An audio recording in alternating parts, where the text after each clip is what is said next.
చేయాలన్నా దగ్గర వాయిస్ బోరంపాడు మండలం సిపిఎం పార్టీ మండల కార్యదర్శి బత్తుల వెంకటేశ్వర్లు చెరువు సింగారం రైతులు పట్టా భూమి ఉన్నా కూడా పేరేనమ్మా తాటి కాసులమ్మ భూమి 2 ఎకరాలలో పత్తి పంట పూతకాయ ఉంది. పూతకాయ ఉన్నా కూడా ఇంత దారుణంగా పీకేసి అడవిలలో రొట్లల్లో మోపులు కట్టి పారేశారు.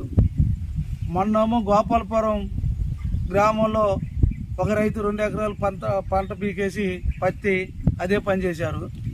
ఇప్పుడేమో పట్టా ఉన్న భూమి అంటే వైఎస్ఆర్ రాజశేఖర రెడ్డి ఉన్నప్పుడు ఇచ్చిన పట్టా ఉన్న భూమి పంటను కూడా పత్తిని పీకి ఇంత దారుణంగా ఫారెస్ట్ వాళ్ళు చేస్తున్నారు. కనీసానికి జాలి దయ ఏమి లేదా? వాళ్ళకి మానవత్వం లేదా? ఇక్కడ గిరిజనులు మరి ఇంత కష్టపడి పోడు సాగు చేసుకొని పంట పండించుకునే ప్రభుత్వమే గిరిజనులకి పట్టాలు ఇచ్చిన తర్వాత ఫారెస్ట్ వాళ్ళు కూడా అడవి హక్కుల చట్టం కింద పట్టా నుండి వాళ్ళకు ఒక కాపీ ఇచ్చినా కూడా చూసుకొని కూడా కనీసానికి దాన్ని బట్టి అన్న భూమి జోలికి రాకుండా ఉండాలి కదా. అయినా వచ్చారు.